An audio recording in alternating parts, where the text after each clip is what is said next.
नमस्कार, स्वदेश न्यूज देख रहे हैं आप। मैं हूं आपके साथ राखी और चर्चा करेंगे शराब नीति पर राजनीति की। और ऐसी चर्चा इसलिए निकली है क्योंकि कई बार हम इस पर चर्चाएं तो कर चुके हैं, लेकिन अब आबकारी नीति बनाकर उस पर चर्चा की बात की जा रही है। जगदीश देवड़ा जो कि वित्त मंत्री हैं, उन्होंने कहा है कि हम इस पर मंथन कर रहे हैं। ऑनलाइन शराब भी बांटी जाए, होना चाहिए या नहीं होना चाहिए, इस पर मंथन चल रहा है। आबकारी नीति बनाने की बात हो रही है, जिस पर कांग्रेस ने पलटवार किया है। कांग्रेस के प्रवक्ता हैं भूपेंद्र गुप्ता, उन्होंने कहा है कि सरकार पूरी तरीके से शराब पर ही निर्भर हो गई है और पहले तो शराबबंदी की बात होती थी, अब इस पर मंथन क्यों चल रहा है। इस पूरी चर्चा को हम विस्तार से आगे बढ़ाएंगे, स्टूडियो में मेहमान परिचय कराएंगे, लेकिन सबसे पहले चलिए सुनते हैं क्या कुछ कहा है जगदीश देवड़ा ने और कांग्रेस की क्या प्रतिक्रिया रही। अभी कोई अंतिम फैसला नहीं हुआ है। आबकारी नीति पर विचार विमर्श चल रहा है, मंथन चल रहा है। अंतिम फैसला होगा तो आप लोगों के सामने पूरी बात बताई जाएगी। सर ऐसा कोई प्रस्ताव आया है क्या नई चीजें हैं उसमें ड्राफ्ट? अब वो अभी सब उसमें है, ये विचार में चल रहा है।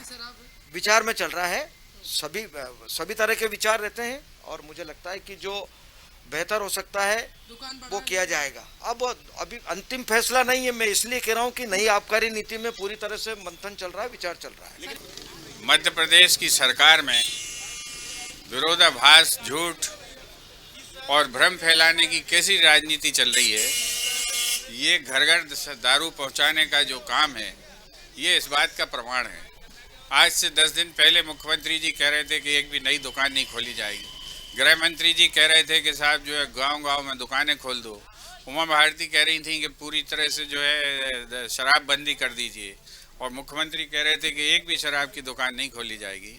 लेकिन हालत आज ये है कि अब ऑनलाइन घर घर जो है दारू भेजने का काम किया जा रहा है और ये ऑनलाइन चलाएगा कौन? यही जो है फ्लिपकार्ट और अमेजन जैसी कंपनियों के हाथ में सरकार जो है मध्य प्रदेश के सारे राजस्व को दांव पर लगाने की कोशिश करेगी। तो देखिए, इसको लेकर अभी एक बात तो बहुत साफ हो चुकी है कि मंथन चल रहा है। ये प्रस्ताव आगे भेजा जाएगा और फिर अमल में लाया जाएगा, जो भी फैसला होगा। फिलहाल इस पर चर्चा चल रही है, लेकिन प्रतिक्रियाएं जिस तरीके से आती हैं, एक सवाल बहुत जायज सा है कि हम शराबबंदी की बात कर रहे थे, अभी तक वो पूरी तरह से नहीं हुई। दूसरी बड़ी बात ये भी होती है कि यदि हमें रेवेन्यू जनरेट करना है, राजस्व की हम यदि बात करें तो ठीक है, एक माध्यम आप ले सकते हैं, लेकिन जो है उतने में सीमित नहीं हो पा रहा क्या? उसे बढ़ाने के लिए, दुकानों को बढ़ाने के लिए और ऑनलाइन सेवाएं प्रदान करने के लिए, क्योंकि ये नशा है, शराब एक तरीके से नशा है। कई सारी चीजों को इससे जोड़कर हम देखें तो बहुत घटनाएं हमारे सामने आती हैं। तो एक तरीके से बहुत अच्छी बात तो नहीं है, फिर भी यदि रेवेन्यू जनरेट करना है, आगे बढ़ना है, सरकार का भी अपना एक पॉइंट होगा, एक लॉजिक होगा, जिसको लेके उसे आगे विकास की राह तय करनी है। निश्चित तौर पर ये पूरा एक नई आबकारी जब नीति बनेगी, चर्चा होगी, उन सब में ये बिंदु शामिल होंगे। लेकिन फिलहाल तो इस पर राजनीति शुरू हो गई है। क्या होगा? बंद होना चाहिए, जितना है उतने में सीमित होना चाहिए। इस नीति पर आगे क्या हो सकता है, हम विस्तार से चर्चा करेंगे। स्टूडियो में कई मेहमान हैं, सबसे पहले आपका परिचय करा दें। कांग्रेस प्रवक्ता मिथुन अहिरवार जी हमारे साथ हैं। मिथुन जी, बहुत स्वागत चर्चा में शामिल होने के लिए। बीजेपी नेता की तरफ से हमारे साथ राकेश जैन अनुपम जी हैं। राकेश जैन जी, आपका भी बहुत स्वागत है। और राजनीतिक विश्लेषक के रूप में रमेश शर्मा जी हैं। रमेश जी, आपका भी बहुत स्वागत है। चर्चा की शुरुआत सबसे पहले मिथुन जी आपसे करना चाहती हूँ। अभी फिलहाल अंतिम फैसला नहीं है, बात निकली है। क्या लगता है ये एक नीति, जो नई आबकारी नीति है, इसे किस वजह से इस वक्त लाया जा रहा है? क्या सोच हो सकती है, कितना सही होगा? देखिए राखी जी, मुझे लगता है सबसे पहले तो वित्त मंत्रालय और मुख्यमंत्री का जो कार्यालय है उसके बीच कोई समन्वय नहीं है। यही कारण है कि मुख्यमंत्री जी कहते हैं कि हम आत्मनिर्भर मध्य प्रदेश को बनाएंगे और वित्त मंत्री जी कहते हैं कि शराब को लेकर के अब हम फिर से विचार कर रहे हैं कि शराब से ज्यादा पैसा कैसे कमाया जा सकता है। घर घर शराब पहुंचाने की बात ये सरकार कर रही है। तो मतलब ये लोग जो विरोध किया करते थे शराब के ऑनलाइन डिलीवरी का, शराब की दुकानें बढ़ाने का, जिनके राज्य में 3000 जो शराब की दुकानें आज वो 9000 के करीब हो गई हैं। मुख्यमंत्री जी कहते हैं हमारे राज्य में कोई शराब की नई दुकान नहीं खुलने दी है पिछले 10 साल में। ये वही सरकार है। आप मध्य प्रदेश में कहीं भी चले जाएं, जगह जगह चौराहों पे पे एक बोर्ड लगा मिलेगा, बैठकर पीने की उत्तम व्यवस्था। इस तरीके का स्वर्णिम मध्य प्रदेश ये लोग बना के गए, लेकिन इनका पेट अभी भी नहीं भरा है। एक तरफ मुख्यमंत्री जी कहते हैं कि हमारे पास तो पैसे की कोई कमी नहीं है, दूसरी तरफ कहते हैं कि हम शराब को बढ़ावा देना चाहते हैं। शराब को क्यों बढ़ावा देना चाहते हैं यदि आपके पास कोई ऐसी नीति है जिससे बिना शराब के भी आप लोग पैसे को जनरेट कर सकें? केंद्र से आपने कह दिया, केंद्र के सामने हम रोने वाले लोग नहीं है, हमारे पास तो आत्मनिर्भर मध्य प्रदेश का मॉडल। तो आत्मनिर्भर मध्य प्रदेश क्या शराब की बोतल को अपना कंधा समझा हुआ है कि उसके द्वारा आप लोग पैसा कमाएंगे? ये कैसे हो रहा है कि मध्य प्रदेश में सबसे ज्यादा अवैध शराब से मौतें हो रही हैं? एनसीआरबी का 2018 का आप आंकड़ा देखें, भाजपा शासित मध्य प्रदेश अवैध शराब से होने वाली मौतों के मामले में नंबर 1 पर है। उसके बाद भी इस सरकार को कोई सद्बुद्धि नहीं आती है। हम लोग जब सरकार में थे, इसी तरीके का कुछ अफसरों ने एक सुझाव दिया था, भारतीय जनता पार्टी के लोगों ने बड़े बड़े आंदोलन खड़े किए थे, इस पूरे प्रदेश को हम शराब में बहाना चाहते हैं, हम तो इसके खिलाफ हैं, शराबबंदी होनी चाहिए। अब क्या हो गया साहब, अब क्यों विचार कर रहे हैं? जब इसी फैसले का आप लोग हमारे कार्यकाल में विरोध कर चुके हैं, तो अब विचार किस चीज पर हो रहा है? अब आप लोग उससे पैसा कमाने की संभावना क्यों देख रहे हैं? बात दरअसल यह है कि मध्य प्रदेश में जो आज सरकार रूपी कश्ती है, वो शराब के बहते हुए समंदर पर गोते खा रही है। यदि शराब का ये समंदर नहीं रहा तो कश्ती भी आगे नहीं बढ़ पाएगी। और कांग्रेस पार्टी ये चेतावनी देना चाहती है कि शराब के मात्रा को आपने ज्यादा किया तो उसमें आपकी कश्ती डूब भी जाएगी। आपको चाहिए कि एक मॉडल होता है, 13,000 करोड़ रुपए का हमारा रेवेन्यू टारगेट था, उससे ज्यादा पैसा आप लोग हासिल कर चुके हैं। शराब का जो कोटा था उसका तो आप पैसा हासिल कर चुके हैं, उससे ज्यादा पैसा हासिल कर चुके हैं। अब आपको चाहिए मध्य प्रदेश के लिए नए सोर्सेस को जनरेट करने का मॉडल लाएं। शराब का जब आप लोग विपक्ष में होते हैं तब आप लोग विरोध करते हैं। हाँ, एक चीज और कहना चाहूंगा, बड़े जोर शोर से हमारे आज के जो प्रधानमंत्री हैं गुजरात मॉडल की बात करते थे, आएंगे तो पूरे देश में गुजरात मॉडल लागू करेंगे। गुजरात में शराबबंदी है, बता दीजिए कब पूरे देश में शराबबंदी कर रहे हैं? उमा भारती जी ने कुछ दिन पहले कहा है कि हमारे भारतीय जनता पार्टी शासित सारे राज्यों में शराबबंदी होनी चाहिए। जब आपके नरेंद्र मोदी जी कह चुके हैं, उमा भारती जी कह चुके हैं, तो उसके बाद ऐसी कौन सी मजबूरी है कि शराब का जो एक्चुअल टारगेट है उससे ज्यादा आप लोग हासिल करने में लगे हुए हैं? मध्य प्रदेश के मुख्यमंत्री को 65 करोड़ रुपए का प्लेन खरीदने में यह याद नहीं आता कि हमें पैसे की कमी है। हाँ, जब शराब की बात आती है तो कहते हैं साहब हमारे पास रेवेन्यू नहीं है। ये वही मुख्यमंत्री है जो विपक्ष में कहते थे मैं पैसे के लिए रोने वाला मुख्यमंत्री नहीं हूं। तो अब क्यों रो रहे हैं? इस बात का जनता को आपको जवाब देना चाहिए। चलिए राकेश जी, मुझे लगता है इसका बेहतर जवाब आप ही दे पाएंगे, लेकिन सवाल वही होता है जिस तरीके से मिथुन जी ने आंकड़े और तर्क रखते हुए एक बात रखी है कि जब कोटा पूरा हो चुका है, सारी चीजें हो चुकी हैं, फिर हमें इस दिशा में वापस से नशे की तरफ, शराब के तरफ क्यों जाना पड़ रहा है? कई लोगों के उन्होंने नाम लिए हैं, दिग्गजों के, कि वो भी इसकी बंदी की बात कर चुके हैं कि शराबबंदी होनी चाहिए, फिर भी हम इस ओर क्यों जा रहे हैं? क्या एक स्ट्रेटजी सरकार की इसको लेकर है कि इससे इतना फायदा हो सकता है, या इसको सीमित जगहों पर ही किया जाएगा, इसको बढ़ने नहीं देना है? देखिए, पूरी तरीके से बंद होगी कि नहीं होगी, इस पर अंतिम फैसला होगा। अभी अंतिम निर्णय कुछ नहीं हुआ इस नीति पर, लेकिन फिर भी इस तरह की जब प्रतिक्रियाएं आती हैं, शराब ऑनलाइन मिलेगी, यदि अप्रूव हो जाता है तो घर घर जाकर मिलने लगेगी। अभी तो लोग दुकानों में जाते ही हैं, वहां पर अलग अलग आहातों में जाते हैं। तो ये चीजें जब और आसानी से प्रोवाइड होने लगेगी, लोगों को घर बैठे मिलने लगेगी, तो निश्चित तौर पर थोड़ी दिक्कत तो आएंगी। हो सकता है मामले और ज्यादा बढ़ें, सब आगे का विचारणीय मामला है सब, लेकिन अभी क्या स्ट्रेटेजी है, क्या कुछ हो सकता है? देखिए, हमारे मित्र मिथुन जी कह रहे थे कि समन्वय नहीं है। आप समन्वय तो भारतीय जनता पार्टी की सरकार के हर कालकाल में रहा है और आगे भी रहेगा और भविष्य में भी रहेगा। क्योंकि कांग्रेस में समन्वय का हमेशा अभाव रहा और जिसकी वजह से जो सरकार गिरी है कांग्रेस की, क्योंकि उनके यहाँ वन मैन शो रहता था, सारे फैसले एक ही व्यक्ति करता था, विधायकों को, जनता को और उनके मंत्रियों तक को समन्वय समय नहीं दिया जाता, बातचीत करने का, चर्चा नहीं होती थी किसी विषय पे। भारतीय जनता पार्टी में लोकतंत्र है, चाहे सरकार हो चाहे संगठन हो, और इसमें हर व्यक्ति को अपनी बात कहने की खुली आज़ादी है। और जैसा कहा गया है कि अगर माननीय उमा भारती जी ने कहा है कि शराबबंदी पे विचार होना चाहिए, वो बात अपनी जगह सही है।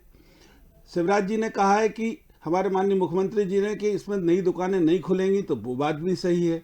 लेकिन आपने देखा कि इनके द्वारा जो शराब नीति बनाई गई थी और जिस प्रकार से एकाधिकार करके ठेके दिए गए थे, उस व्यवस्था को दुरुस्त करने के लिए जो एसआईटी के जो भी सुझाव आए हैं सरकार के द्वारा, उनके सुझावों को पालन करते हुए एक विषय ये निकल के आया है कि जो इतनी कितनी अवैध शराब की बिक्री के जो नए नए साधन खोल दिए थे कांग्रेस की सरकार ने, उस पर कैसे कंट्रोल किया जाए।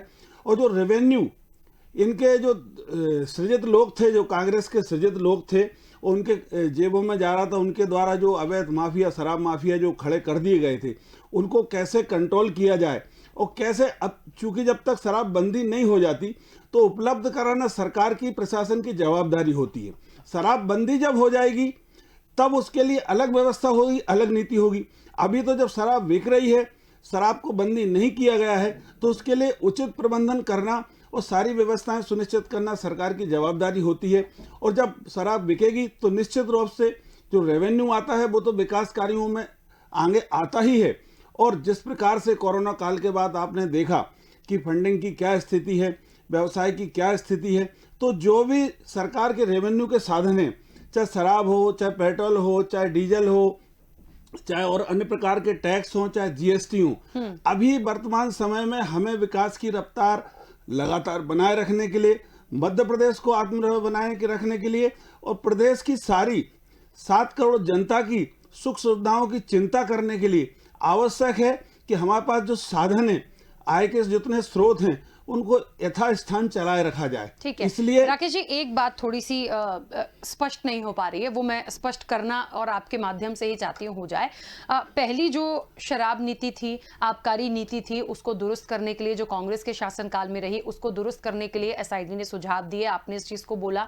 उसमें जो सुझाव हो सकते हैं, जो दुरुस्त किया जा सकता है, क्या हम उसी को आगे फॉरवर्ड कर रहे हैं या अलग से सरकार ने कुछ सोच रखा है? ये बात बिल्कुल ठीक है कि बड़े बड़े दिग्गजों ने कहा कि शराबबंदी हो, लेकिन नहीं होता है या नहीं भी हो पाएगा तो कम से कम उसे हम और आगे ना बढ़ाएं, जितना सीमित है उसी में कुछ ऐसी नीति बना दे कि उनका रेवेन्यू भी आता रहे। कम से कम हम नशे की चीजों को आगे ना बढ़ाएं, उसका मैसेज ऐसा ना जाए। निश्चित तौर पर राखी जी आपने सही विषय समझा है कि हम उसी जो चीज चल रही है हम उसको कैसे व्यवस्थित करें, उसी दिशा में एक प्रयास, एक यह भी सुझाव आया है कि हम, जैसे कि अवैध शराब बिकती है तो जो पीने वाले लोग हैं या जो उसका उपयोग करने वाले लोग हैं, उनको आसानी से कैसे पहुंच चुके, इसलिए हम इस प्रकार से जो है ना ऑनलाइन के माध्यम से ही शराब बिक्री कराएंगे। एक सुझाव यह भी आया है।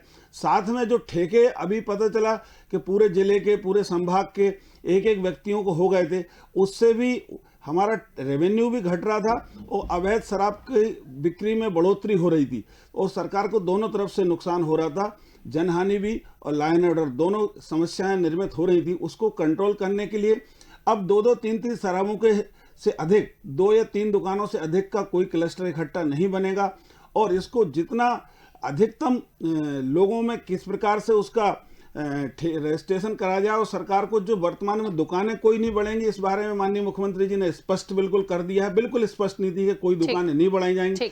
इन्हीं दुकानों के माध्यम से अधिक टैक्स कैसे लें और लोगों को जो उपयोग करने वाले उन तक सरलता से कैसे, सुगमता से पहुंचे, इस बात की चिंता की जा रही है, उसी पे चर्चा की जा रही है। चलिए रमेश जी, एक बात तो स्पष्ट हो गई है कि जो भी नीति अभी तक चलती आई है उसमें कुछ सुझाव आए हैं, उसमें क्या दुरुस्त हो सकता है, क्या इंप्लीमेंट हो सकता है, वो करेंगे। हाँ, एक बात को सब लोग स्वीकार रहे हैं कि और बढ़ना नहीं चाहिए, दुकानें नई खुलना चाहिए और बंद हो जाए तो बहुत अच्छा है। लेकिन फिलहाल ऐसी तस्वीरें नहीं दिखती, क्योंकि अब तो नई आबकारी नीति पर यदि मंथन कर रहे हैं मतलब आप उस चीज को आगे बढ़ाएंगे, क्या हो सकता है। लेकिन एक बात समझ में नहीं आई इस पूरे चर्चा में अभी तक कि जो ऑनलाइन माध्यम से घर घर पहुंचा रहे हैं, राकेश जी ने भी कहा कि सरकार उस जिम्मेदारी को ले भी रही है कि लोगों को सरलता से घर घर तक कैसे पहुंचाएं। तो क्या ऑनलाइन देने से या घर घर पहुंचाने से कुछ रेवेन्यू जनरेट ज्यादा हो जाएगा, लेकिन वो चीजें कितनी बिगड़ेंगी उसको नहीं सोचा जा रहा, ये थोड़ा समझ से परे हो रहा है। देखिए, मोटे तौर पर राखी जी, शराब की बात करने से पहले एक उदाहरण मैं देना चाहता हूँ हॉकी के खेल का। हॉकी का जो खेल होता है उसमें एक नियम होता है कि हाफ टाइम के बाद जो टीमें हैं वो पाला बदल लेती हैं। तो जब पाला बदल लेती हैं तो जो टीम जिस गोल की हिफाजत कर रही होती है उस पर आक्रामक होती है और जिस पर आक्रामक होती है उसकी हिफाजत कर रही होती है। तो सरकार की कुछ नीतियाँ ऐसे ही हैं। राजनीतिक दलों में जैसे ही पाला बदलता है, जो सत्तारूढ़ दल होता है वो विपक्ष में आता है, फिर वो कुछ अलग तरीके से बोलता है, और जो विपक्ष में होता है वो सत्ता में जाता है तो अलग तरीके से बोलता है। अब शराब नीति पर कमलनाथ जी की सरकार ने ठेके नहीं बढ़ाए थे, लेकिन सेल काउंटर बढ़ा रहे थे। उस वक्त भाजपा ने उसका विरोध किया था, ठीक, और कांग्रेस उसका समर्थन कर रही थी। अभी भी भाजपा ठेके नहीं बढ़ा रही है, दुकानें नहीं बढ़ा रही है। सेलिंग बढ़ाने के लिए जो service to home, delivery to home वाली, वो उसको लागू कर रही है, तो कांग्रेस उस पर आपत्ति कर रही है। तो मोटे तौर पर तो कुल मिलाकर के शराब की नीति और लोगों में शराब, लेकिन जो होम डिलीवरी अगर शराब की होती है तो मैं समझता हूँ ये तो ठीक निर्णय है मेरी दृष्टि में।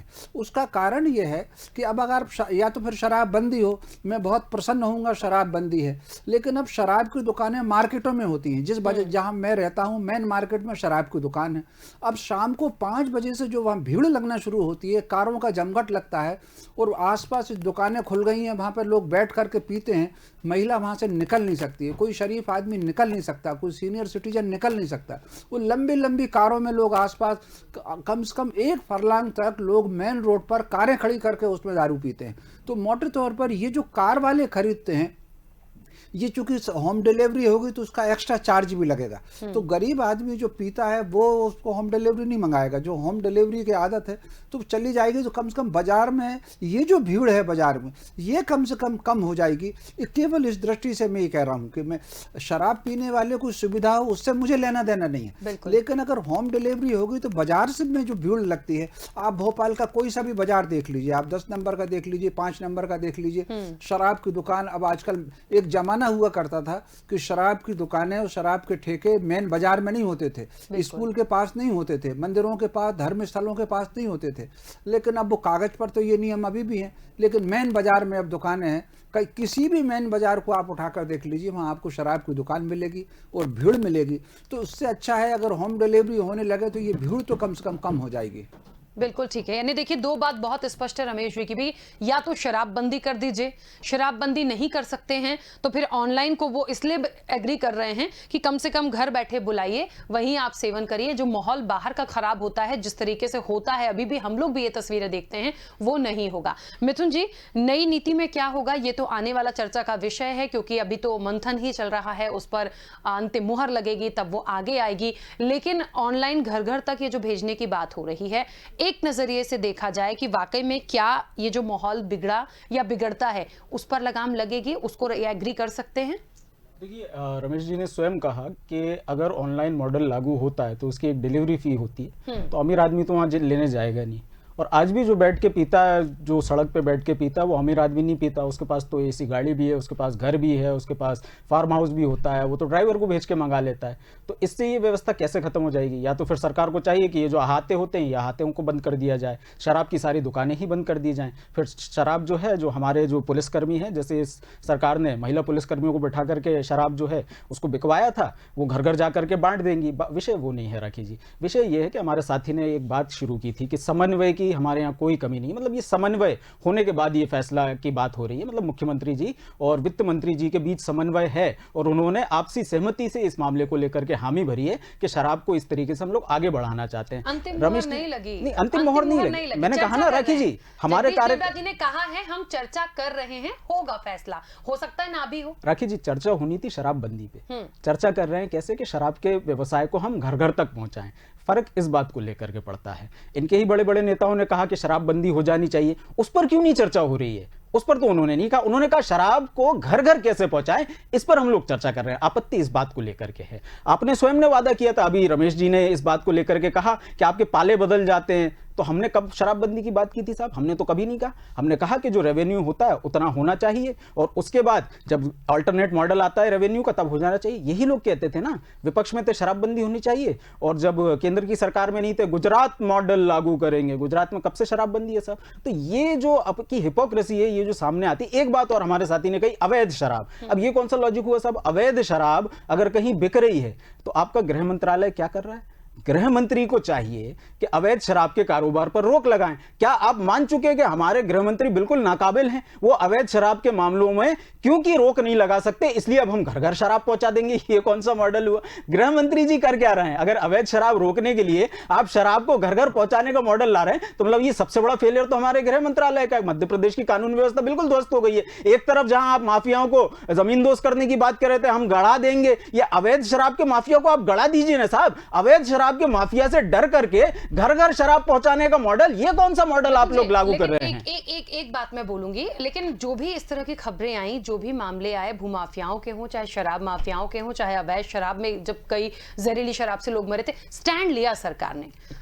मैं ये नहीं कहूंगी कि आप विपक्ष में हैं तो आप सरकार की बड़ाई ना करें, लेकिन स्टैंड तो लिया, बोला तो गया है, कई लोगों को हटाया गया, निलंबित किया गया। हम ये नहीं कह रहे कि उससे शराबबंदी हो गई या दोबारा ऐसा नहीं होगा, लेकिन स्टैंड ले रही है सरकार, कम से कम जागरूक तो दिख रही है। राखी जी, भारतीय जनता पार्टी चुनाव जीतने के बाद अभी इतनी ओवर कॉन्फिडेंट नहीं हुई है तो खुलकर के ये लोग शराब माफिया के समर्थन में खड़े हो जाएं। इनकी नीति है, जब कैमरा पर होते हैं तो शराब का विरोध करना है, ऑफ कैमरा होते ही शराब की दुकानों को बढ़ा देना है। ऐसी नीतियां बनानी है जिससे कि शराब की जो प्रोपगेशन है वो बढ़े, शराब की जो डिलीवरी है बढ़े, शराब की मात्रा बढ़े, शराब की दुकानें बढ़े। हमारे साथी ने वो कहा ना कि 10 साल मुख्यमंत्री, तो ये कैसे हो गया कि 3000 दुकानें 9000 हो गई? 3 गुना आपने शराब की दुकानें कर दी और कैमरे पर आकर के कहते हैं कि साहब हमने 10 साल में कोई शराब की नई दुकान नहीं खोली थी। शराब की खपत 4 गुना हो गई है। और ये जो बात कही जा रही है, अवैध शराब की जो बात आ रही है, ये इसलिए भी होता है क्योंकि जो अवैध शराब होती है वो कंपैरेटिवली सस्ती होती है। आपने एमआरपी से 10-10, 20-20% ज्यादा पर शराब बेचने की इस समय छूट दे करके रखी है।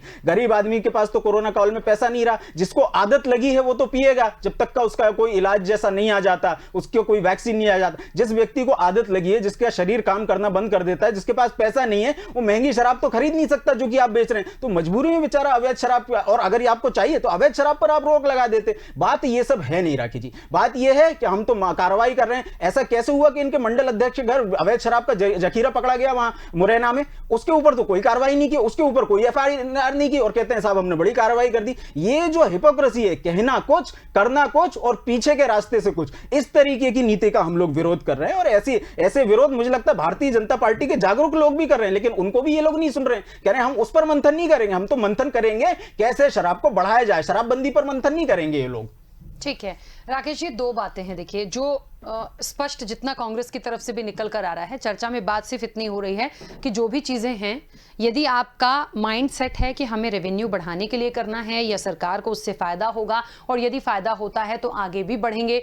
दूसरा एक पक्ष रमेश जी ने भी रखा है कि यदि ऑनलाइन घर में पहुंच जाती है तो बाहर की चीजों को आप हटा दीजिए, और नहीं हटती है तो कम से कम थोड़ा सा माहौल में अंतर देखा जाएगा। कितना होगा सफल, ये आने वाले वक्त में हम देखेंगे, लेकिन एक स्ट्रैटेजी होती है। फिलहाल मंथन हो रहा है, वो पूरी तरह से जनता के सामने क्लियर होना चाहिए कि हम इतनी दुकानें रखेंगे, इतना हमको उससे रेवेन्यू जनरेट होता है और इससे ज्यादा हम उसको नहीं बढ़ाएंगे। इसी में जो करना है हम उसको करेंगे। मेरा भी एक छोटा सा प्रश्न है, आत्मनिर्भर मध्य प्रदेश के मॉडल में शराब का रेवेन्यू आता है या नहीं, ये भी बता दीजिए। ठीक, राकेश जी। देखिए राखी जी, जो पॉलिसी पैरालिसिस की जो बात कहती है, वो चाहे सरकार राज्य की हो, चाहे स्थानीय सरकार हो, चाहे केंद्र सरकार हो, इस मामले में तो हमेशा कांग्रेस ही दोषी रही है। इस बात के लिए हमारे साथी जो कह रहे थे, बड़ी बड़ी डींगें मार रहे हैं कि बीजेपी ने ऐसा करा, बीजेपी ने ऐसा करा। हर चीज़ के बारे में बीजेपी की पॉलिसी हमेशा स्पष्ट रही है। आंकड़ों की बेवकूफ़ी बनाना इनके नेताओं को शुरू से आता रहा है और शुरू से कहा है। इनके देखिए, मैं जब आप बोल रहे थे तो आप सुनिए, पहले सुनने की भी रखिए, ठीक है ना। नहीं, आंकड़ों की बेवकूफ़ी क्या होता है? अरे आंकड़ों की बेवकूफ़ी कोई भाषा की मर्यादा ही है। आंकड़ों की बेवकूफ़ी से तो मैं मर्यादा से ही बात कर रहा हूँ, आपको डिस्टर्ब करते रहूंगा। आप तो ये बता दीजिए, आत्मनिर्भर मध्य प्रदेश में शराब आती है कि नहीं साहब? मुख्यमंत्री जी का आप डेटा बता दीजिए। मैं तो जब से आपकी सरकारें रही हैं देश में, तब से लेकर अभी तक आपकी सरकार क्या कर रही है ये बता दीजिए। वो भी बता दूंगा, बताइए ना। आपकी सरकार के मॉडल में आत्मनिर्भर मध्य प्रदेश में शराब आता है कि नहीं? आप एक शब्द नहीं बोल पाते। अगर मैं जैसा आप प्रयास कर रहे हैं ना, ऐसा प्रयास कर लेना, मैं तो मजबूती से अपनी बात रखता हूं। अभी लेकिन ये जो आप बेवकूफी और ये सब कर रहे हैं, ये सब पे मत जाइए। आप ये बता दीजिए, आत्मनिर्भर मध्य प्रदेश में शराब आती है या नहीं? और बोल लीजिए आप। नहीं, ये बता दीजिए, फिर मैं बोल लूंगा। कहाँ बोलने दे रहे हैं आप बताइए ना। चलिए मिथुन जी ने अपनी बात रखने दीजिए। चलिए, लगातार जब भी कांग्रेस की केंद्र में सरकार रही है, तब भी पॉलिसी पैरालाइसिस हमेशा रहा है। जब मध्य प्रदेश में रही है, तब भी बंटाधार मुख्यमंत्री से लेके और किस किस प्रकार के इनके क्रियाकलाप रहे हैं वो जनता से छुपे नहीं हैं। 15 साल सरकार इसलिए जनता ने दूर रखा है ना सरकार से, और बीच में इन्हें 15 महीने मौका मिला तो किस प्रकार की इनकी पॉलिसी और किस प्रकार के इनके कार्यशैली थे वो सारी जनता ने देखे। और परिणाम ये हुआ कि इन्हीं के साथी इनकी काम करने की शैली और इनके सारे क्रियाकलापों से छोड़ के हमारे साथ आके मिले और वापस जनता ने और इनके जो साथ के साथी थे उनने हमारी सरकार द्वारा से बनवाई, क्योंकि जो जनता को पसंद होता है आजकल जनता जनार्दन सब जानती है, जो पब्लिक है ये सब जानती है। और रही बात रेवेन्यू की, तो रेवेन्यू के साथ साथ अभी एक और एसआईटी का सुझाव रहा है कि एमएसपी और एमआरपी इसमें जो काफ़ी अंतर होता था और जो सप्लाई और पूर्ति में जो काफ़ी अंतर होता था उसको दूर करने के भी सुझाव आया है। अगर लोगों को ज़रूरत ज़्यादा है, उपयोगकर्ता ज़्यादा हैं और पूर्ति कम होगी तो निश्चित तौर पर अवैध शराब भी बिकेगी और अधिक दर पे भी बिकेगी। ये बात बिल्कुल सरल सी है, हर व्यक्ति को समझ में आती है कि यदि उसके उपयोगकर्ता अधिक हैं, उस पर कोई प्रतिबंध नहीं है और पूर्ति कम है तो लोग कैसे भी करके उसकी पूर्ति करेंगे, तो उसमें अवैध बिक्री को बढ़ावा मिलता है, साथ में उसकी दरों में भी भारी अंतर आता है और जो रिटेलर होते हैं वो अधिक मुनाफे पे अपना काम करते हैं, उस वजह से रेवेन्यू का नुकसान होता है। इन सब जो भी इसमें पॉलिसी में दिक्कतें थीं उन सब को ठीक किया जा रहा है और निश्चित तौर पर इससे रेवेन्यू भी प्राप्त होगा और साथ में इसके अवैध बिक्री पर भी रोक लगेगी और साथ में जो उपयोगकर्ता हैं उनको सरलता से कैसे मिल सके और आमजन उससे कम प्रभावित हों, इस बात की चिंता सरकार निरंतर किसी भी प्रकार की कोई भी व्यवसाय हो, कोई भी जनता की योजना हो और चाहे कोई भी विकास हो, उसमें हमेशा जनता के सुझाव, जनता की आवश्यकता और पूर्ति को ध्यान में रखकर ही जनहितैषी सरकार निर्णय लेती है और इसमें मध्य प्रदेश की सरकार, माननीय मुख्यमंत्री जी और उनके सारे सहयोगी सक्षम है। चलिए, हाँ मिथुन जी बोलिए अपनी बात अंतिम 10 सेकंड में केवल यही कहना चाहूंगा कि पहले बात होती थी आटा चावल कैसे घर घर पहुंचाएं, अब बात हो रही है हम शराब कैसे घर घर पहुंचाएं। और अभी हमारे साथ अब आप बीच में बोलने लग गए, अभी आप ध्यान दे रहे थे, अभी आप बीच में बोलने लग गए। बस यही आत्मनिर्भर मॉडल, आत्मनिर्भर मध्य प्रदेश में शराब है या नहीं, आपके पास जवाब नहीं। 40 साल रोटी कपड़ा और मकान, केवल एक ही बात, मध्य प्रदेश में शराब है या नहीं। हमारा विश्व कहां से खत्म हो गया? कांग्रेस ने केवल रोटी कपड़ा और मकान से आने की जरूरतों को ध्यान में नहीं दिया, न शिक्षा पे ध्यान दिया, न विकास पे ध्यान दिया, न व्यापार पे ध्यान दिया। रोटी कपड़ा और मकान और जनता को बेवकूफ बनाओ, आपस में भूख डालो और रोज लड़ाओ, बस इनका एक ही उद्देश्य है। देखिए सबसे बड़ी बात ये हो रही है, बस मिथुन जी और राकेश जी प्लीज चुप हो जाइए। देखिए चर्चा हो रही है नई आबकारी नीति में, जो मंथन चल रहा है उसमें क्या स्ट्रेटेजी है, क्या प्लानिंग है सरकार की, वो चर्चा का विषय है। क्या होगा, लोगों को कितना फायदा होगा, रेवेन्यू से कितना विकास होगा, उन सब की बात हो रही है। हम इस तरह से यदि लड़ेंगे तो चर्चा का कोई सार नहीं निकलेगा। प्लीज एक मिनट, क्योंकि देखिए समय की भी सीमा है। रमेश जी के से बहुत अंतिम प्रतिक्रिया। रमेश जी, अभी तो अंतिम फैसला हुआ नहीं, जब आएगा तब समझ में आएगा कि सरकार ने क्या सोच के क्या पॉइंट रखे हैं, फिर उसको आगे कैसे फॉरवर्ड करते हैं, जनता उसे किस तरीके से लेती है, जो इसका व्यवसाय कर रहे हैं शराब के जो ठेकेदार हैं वो किस तरह से लेंगे। लेकिन क्या हो सकता है ताकि सब कुछ बैलेंस होकर चलता रहे। और हाँ, क्योंकि नशे से जुड़ा हुआ है, या तो बंद हो जाए, आपने बहुत अच्छी बात बोली थी, या तो पूरी तरह से बंद हो जाए, और यदि है तो उतने ही सीमित जितना अभी है उतने में ही कुछ ऐसा हो जाए कि किसी को नुकसान भी ना हो और जो चीजें हैं वो आसानी से चलती रहें। देखिए, मोटे तौर पर यह बात सही है कि अभी इस तरह की नीति बनी नहीं है, और शराब को लेकर के जो नीतियां बनाते हैं उसमें सरकार में भाजपा रहे या कांग्रेस में रहे, ये केवल मुखौटा होता है। नीतियां जो बनती हैं, जो एक्साइज विभाग के अफसर और ठेकेदार मिलकर के नीति बनाते हैं और जाकर के फिर वो राजनीतिक दलों के कंधे पर वो नीति सवार होती है। तो इस मामले में भी वही लोग दोनों कर रहे होंगे।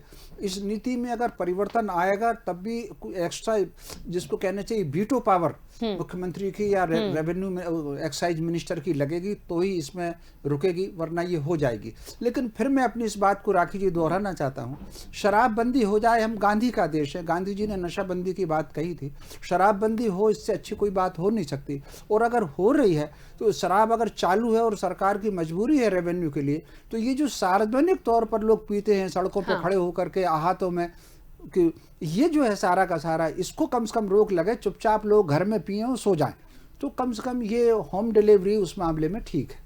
बिल्कुल ठीक है, क्योंकि समय की सीमा है। आप सभी मेहमानों का बहुत शुक्रिया इस चर्चा में शामिल होने के लिए। तो आपको बता दें कि देखिए, शराब नीति पर राजनीति इसलिए होती है क्योंकि कोई भी हो, पक्ष हो या विपक्ष हो, चाहे भारतीय जनता पार्टी हो या कांग्रेस हो, जो भी एक नए अमल में किसी चीज को लाने की कोशिश करेगा तो विपक्ष अपनी आवाज को बुलंद करेगा। लेकिन हमें यह देखकर काम करना है और सरकार का यह दायित्व भी बनता है कि जो भी चीजें आप लाते हैं, जो भी नई नीति में बदलाव करते हैं, नई नीति लाते हैं, इंप्लीमेंट करते हैं, उसमें आम जनता को भी ध्यान रख के किया जाए, क्योंकि शराब नशे से जुड़ी हुई चीज है और यदि बहुत आसानी से प्रोवाइड करवाना है, रेवेन्यू के हिसाब से करना है, कोई बुराई नहीं है, आप करिए, विकास में बढ़िए। लेकिन जो सार्वजनिक जगहों पर होता है, जिस तरीके से रमेश जी ने कहा, वो भी चीजें यदि ऐसी ही चलती रहेंगी तो फिर कोई फायदा नहीं है। उनको स्टॉप करें और दूसरी तरफ से नई नीति लाकर उसमें आगे बढ़ें तो शायद कुछ अच्छा हो सकता है। बहरहाल, इस पूरी चर्चा में एक बार फिर से आपको बता दें कि अंतिम मुहर अभी नहीं लगी है, इस पर मंथन हो रहा है। नई आबकारी नीति पर क्या कुछ निकल कर आएगा वो जल्द से जल्द स्वदेश न्यूज आप तक पहुंचाएगा। फिलहाल दीजिए इजाजत, नमस्कार।